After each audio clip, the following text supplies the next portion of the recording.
우리가 살아가면서 내가 해결할 수 없는 인생의 문제를 만날 때에 여러분 어떤 반응을 보이겠습니까?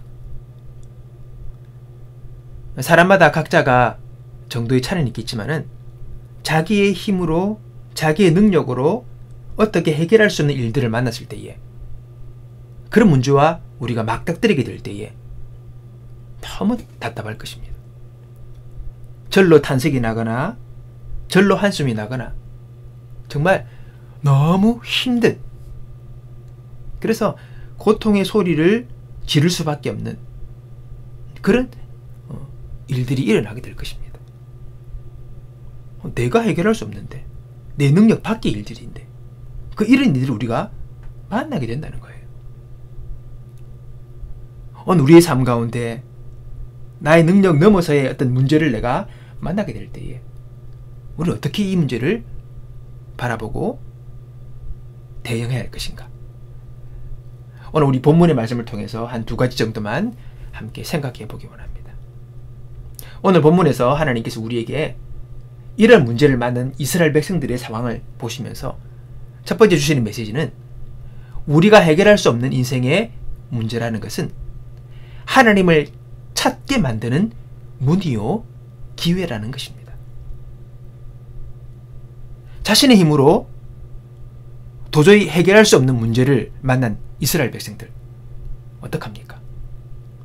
하나님께 살해달라고 부르짖을 수밖에 없는 것입니다. 자기는 능력이 안 되니까 방법이 없기 때문에 도와달라는 거죠. 그들은 울부짖었다라고 그렇게 성경은 표현을 하고 있습니다. 이스라엘 민족은 중노동으로 인해 신음하며 울부짖었습니다. 여러분, 오늘 이스라엘 백성들이 지금 애굽에서의 상황을 이야기하고 있는 것입니다. 원래 애굽이라는 곳이 이스라엘 민족들의 고향 땅이 아니죠. 그때 큰 흉년이 들었을 때에 요셉이 먼저 형들이 그를 종으로 팔므로 말미암아 애굽에 먼저 가게 되고 거기서 하나님의 은혜로 이스라엘의 총리가 됩니다. 애굽의 총리가 됩니다. 그리고 흉년 속에서 잘 나라를 다스리는 지혜를 발휘하죠. 그가 총리가 됐을 때에 그 흉년 동안에 먹을 것이 없어서 요셉의 가족 야곱과 그 모든 형제들이 애굽으로 식량을 구하러 갔다가 요셉을 만나게 되고, 그래서 그 기근을 피해서 애굽의 고센이라는 곳에 정착하여 살게 됩니다. 그 당시에는 요셉이 참 훌륭하게 나라를 다 정치하고 그러고 귀한 지혜로 잘 백성들을 다스릴 때에 왕은 너무 좋았던 것이죠. 그래서 요셉과도 관계가 좋았고 또 요셉이 데리고 온 그 가족들에게 환대하면서 이들에게 좋은 선을 베풀었던 것입니다. 고센이라는 곳에서 잘 먹고 잘 살았다는 거예요. 근데 거기서 잘 먹고 잘 살다 보니까 이스라엘 백성들의 수가 막 늘어요. 엄청나게 늘죠. 그렇게 몇 대를 지나면서 시간이 흐르다 보니까 340년 정도를 시간을 지나다 보니까 이제는 그때 당시에 왕과 요셉 그런 친분, 이스라엘 백성들에게 호의를 베푸던 그런 왕들은 다 죽고 시대가 지나면서 바뀌게 되는 거예요. 그러면서 이제는 큰 세력으로 불어난 이스라엘 백성들을 적대시하는 상황들이 그 애굽 땅에서 일어나게 된 것입니다. 이스라엘 백성들을 데려다가 중노동을 시킵니다. 성을 지을 때 벽돌을 굽어라. 가진 중노동, 힘든 일은 다 이스라엘 백성들에게 시키는 거예요. 그러니까 차별을 하는 것이죠. 또 더 나아가서 백성들이 너무 많이 불어나니까 왕이 명령을 내립니다. 산파들에게 이스라엘 백성들이 자녀를 낳을 때 가서 딱 보고 사나이 같으면은 다 죽여버려라. 물에 다 던져버려라. 그런 식으로 산파들에게 명령을 내립니다. 말도 안 되는 일이죠. 오늘 우리가 기억할 것이 있습니다. 사람의 인권이라든지 사람의 생명과 존엄성에 대해서 여러분 하대하고 막대하고 생각할 수 없는, 상상할 수 없는 일들을 저질렀던 그런 인간의 악함은 예전이나 지금이나 동일하다는 것입니다. 지금 더 악하다고 그러죠, 여러분. 옛날에도 마찬가지입니다. 어떻게 살아있는 그 생아이를 갖다가 태어나자마자 갖다 죽입니까? 그런 말도 안 되는 일들이 그 당시에 일어났던 것입니다. 고대입니다. 과거입니다. 오늘도 마찬가지입니다. 악은 돌고 돌고 인간의 그 악한 죄성은 사라지지가 않으므로 그 역사는 반복되는 것입니다. 오늘이라고 새삼 새로운 일들이 일어나는 것이 아니라 예전에 있었던 그 일들이 또 오늘 반복되면서 지금 계속해서 역사는 흘러가고 있는 것이죠. 말도 안 되는 왕의 명령으로 태어나는 아이를 죽이려고 하고, 그리고 최고의 심한 중노동을 이스라엘 백성들에만 맡겨서 일을 하게 하는 그런 이스라엘 백성들의 참으로 공고하고, 그리고 어떻게 할 수 없는 답답한 그 현실 속에서의 삶이 진행되면서 오늘 이들이 고통스럽게 하나님께 부르짖게 된 것입니다. 죽겠습니다. 이게 웬일입니까? 이게 나라입니까? 이래가 우리가 살겠습니까? 우린 다 죽었습니다. 뭐 이런 절망의 소리를 부르짖는 거예요. 여러분, 여기서 이스라엘 백성들이 우리에게 인권을 달라, 우리 자녀를 어떻게 죽일 수가 있느냐 데모한다고 그 얘기를 들어주겠습니까? 아니죠. 다 잡아 죽이는 거예요. 그런 거 없습니다. 그런 시대입니다. 그런 일들을 만난 것이죠. 그러니까 어떻게 해결할 수 없는 문제를 이들은 만난 것입니다. 절망하고 고통스럽고 낙심하고 분통을 터뜨리고, 그리고는요 소리지러 부르짖을 수밖에 없다라고 그 성경은 그렇게 이야기하고 있습니다. 이들의 고통을 하나님이 보신 거예요. 그러자 이스라엘 민족의 울부짖는 소리가 하나님께 이르렀습니다. 그 울부짖음이, 그 고통 소리가 하나님께 와닿은 거죠. 여러분, 오늘 이스라엘 백성들은 그럽니다. 이 문제를 해결할 수 있는 것은 자기 힘으로 안 되니까 하나님께 부르짖는 거예요.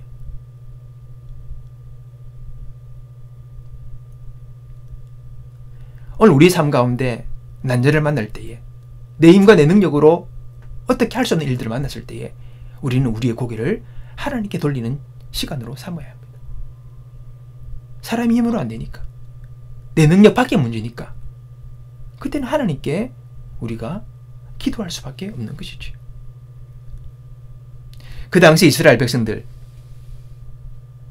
이 백성들은 하나님을 믿는 이스라엘 백성들이었지만 그들의 믿음은 실제적이지 못했습니다.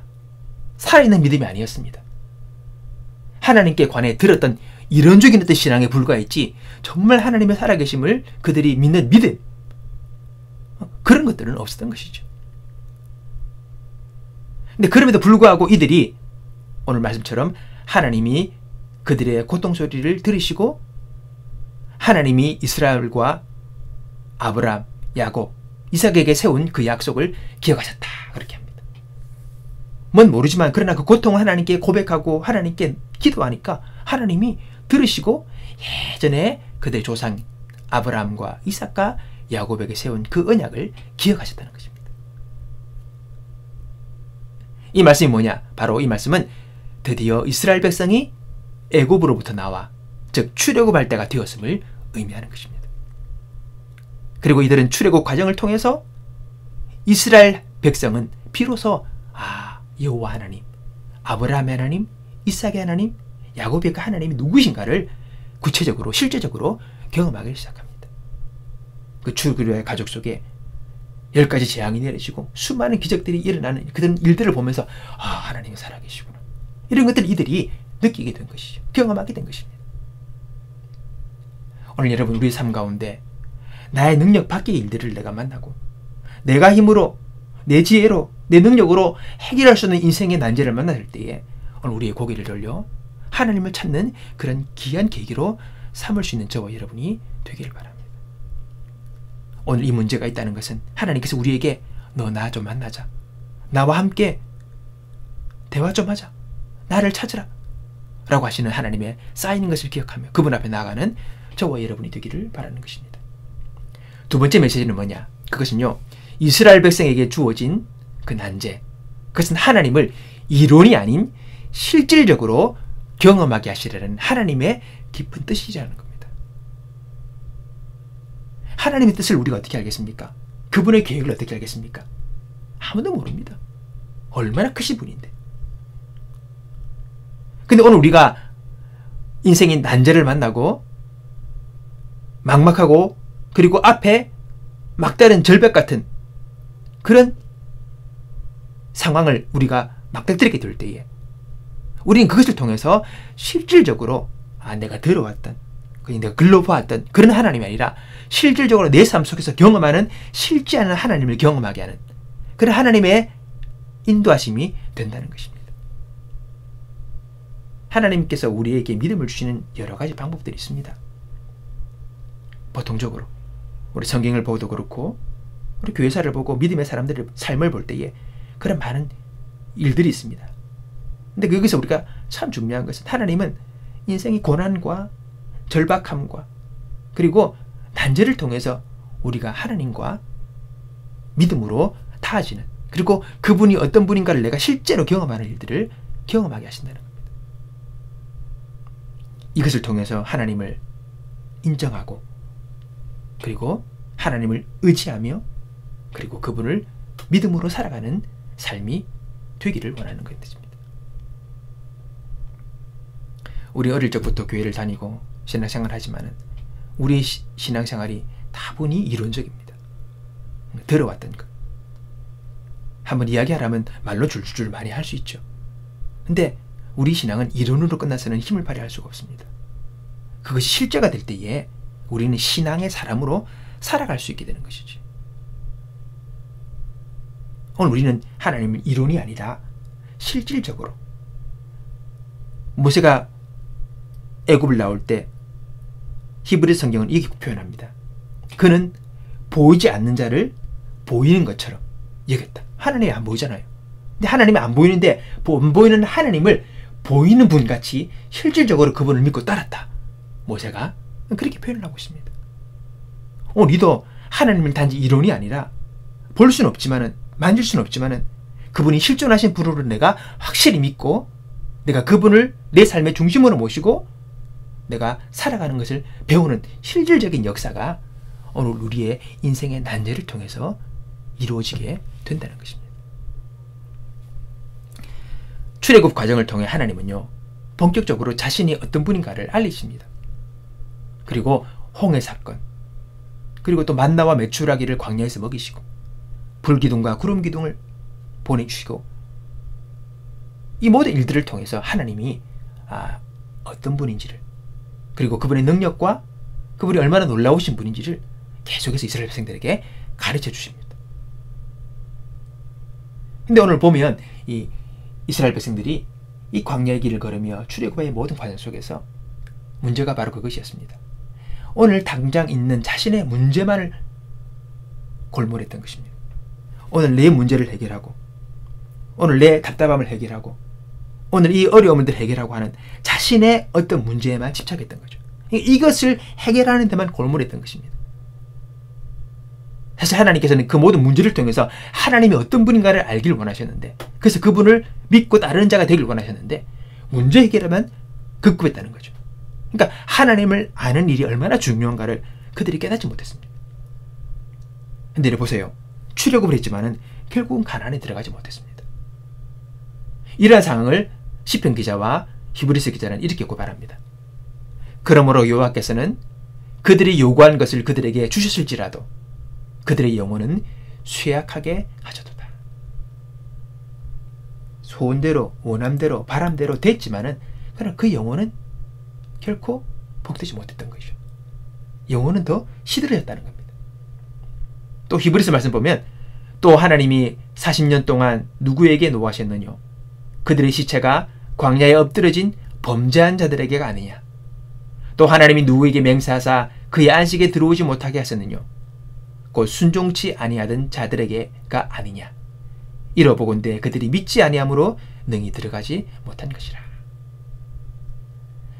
지금의 문제, 어려움만을 해결하는 것을 골몰하며 자신의 어떤 필요만을 계속 집착하며 나가면서 하나님을 알고 믿는 것을 그들이 등한히 했을 때에 막상 그들의 앞에 가나안 땅이 주어졌음에도 불구하고 그들의 믿음이 없어서 결국은 그 땅을 취하지 못하고 들어가지 못합니다. 다 광야에서 죽고 이세들이 이제 광야를 떠나 가나안으로 들어가는 진정한 가나안의 축복을 누리게 된 것이죠. 오늘 여러분, 우리가 하나님이 어떤 분인지를 알고 또 하나님이 기뻐하시는 것이 어떤 것인지를 내가 알아서 오늘 그러한 삶을 우리가 믿음으로 순종하며 살아가는 삶의 과정들이 필요하다는 것입니다. 하나님을 기쁘시게 하고 하나님이 기뻐하시는 그 일들이 여러분, 하나님만 좋고 나는 괴로운 삶이 아닙니다. 그분이 기뻐하시는 그 뜻을 따라 살아갈 때에 우리 영혼이 잘 되고 범사가 잘 되고 강건해지는, 건강해지는 축복의 역사가 여러분 우리에게 따라오게 되는 것입니다. 하나님은 우리를 위하시는 분입니다. 그래서 우리가 살기 원하고 잘되기 원하고 정말 복되기 원하고 정말 의미 있기 원하고 그렇게 살기 원할 때는 우리는 하나님께서 내게 무엇이 원하는가를 생각하며 그 삶을 하나하나 순종함으로 나아갈 때에 그러한 일들이 우리 가운데 일어나게 되는 것이죠. 로마서는 말씀합니다. 너희는 이 세대를 본받지 말고 오직 마음을 새롭게 하여 하나님의 기뻐하시고 설하시듯이 무엇인지를 분별하라. 주님, 제가 지금 이 상황에서 어떻게 살아야 되겠습니까? 어떤 마음을 품어야 되겠습니까? 어떻게 행동해야 되겠습니까? 무엇에 제가 집중을 해야 되겠습니까? 그게 하나님께 묻는 것이죠. 여러분, 인생의 답을 아는 분 계십니까? 없어요. 인생의 답을 아는 사람은 없어요. 아무도 몰라요. 어떻게 인생에 내일 무슨 일이 일어날지, 앞으로 1년 후에 무슨 일이 일어날지 아는 사람 있습니까? 아무도 몰라요. 누구도 몰라요. 그러기에 우리는 하나님을 의지하고 살아가는 것입니다. 하나님을 믿고 살아가는 것입니다. 모든 사람들은 그래요. 불안해요. 걱정이 생겨요. 왜? 모든 게 불확실하니까. 어찌 될 줄 모르니까. 근데 그게 인간의 속성입니다. 인간 자체가 여러분 불안한 거예요. 불확실한 거예요. 그게 바로 인간이에요. 그게 없으면 인간은 완전한 존재가 돼서 신적인 존재가 되는 겁니다. 그렇게 우리는 하나님을 의지할 수밖에 없고 인간은 하나님을 믿고 살아가야 되는 그것이 필연적인 여러분 일인 것이죠. 하나님 우리에게 말씀하십니다. 너희는 알라 여호와를 힘써 알라. 우리가 하나님을 믿고 그분을 알아갈수록 우리는 믿음을 삶을 살 수 있고 또 하나님께서 우리의 삶에 베푸시는 귀한 은혜를 누리며 살아갈 수 있게 되는 것입니다. 여러분, 왜 하나님께서 우리에게 해결할 수 있는 문제를 허락하십니까? 하나님을 찾으라는 것입니다. 아주 근본적인 문제입니다. 하나님만이 해결할 수 있는 문제이기에 하나님을 찾으라고 말씀하십니다. 그리고 더 중요한 것은 그 문제 해결의 과정을 통해서 하나님이 누구신지를 실제로 경험하게 되고 하나님에 관한 이론적인 신앙이 아니라 정말 하나님을 아는, 그래서 하나님만을 신뢰하는 믿음의 사람으로 우리를 세우는데 그 하나님의 목적이 있다는 것이죠. 오늘 여러분의 우리 각자가 다 삶의 처한 형광이 다릅니다. 어떤 분은 이런 일로, 어떤 분은 이런 일로 다 달라요.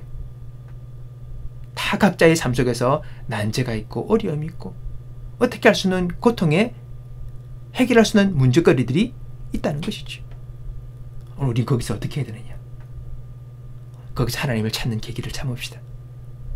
하나님을 찾고 하나님을 구하고 그리고 하나님을 알아가면서 우리가 이 불확실하고 때로는 고통스럽고 때로는 절망스럽고 때로는 허무한 이 인생을 살아가면서 우리가 어떻게 살아가는 것이 바른 길인가를 하나님께서 우리에게 가르쳐 주시고 그리고 깨닫게 하시고 인도하실 것입니다.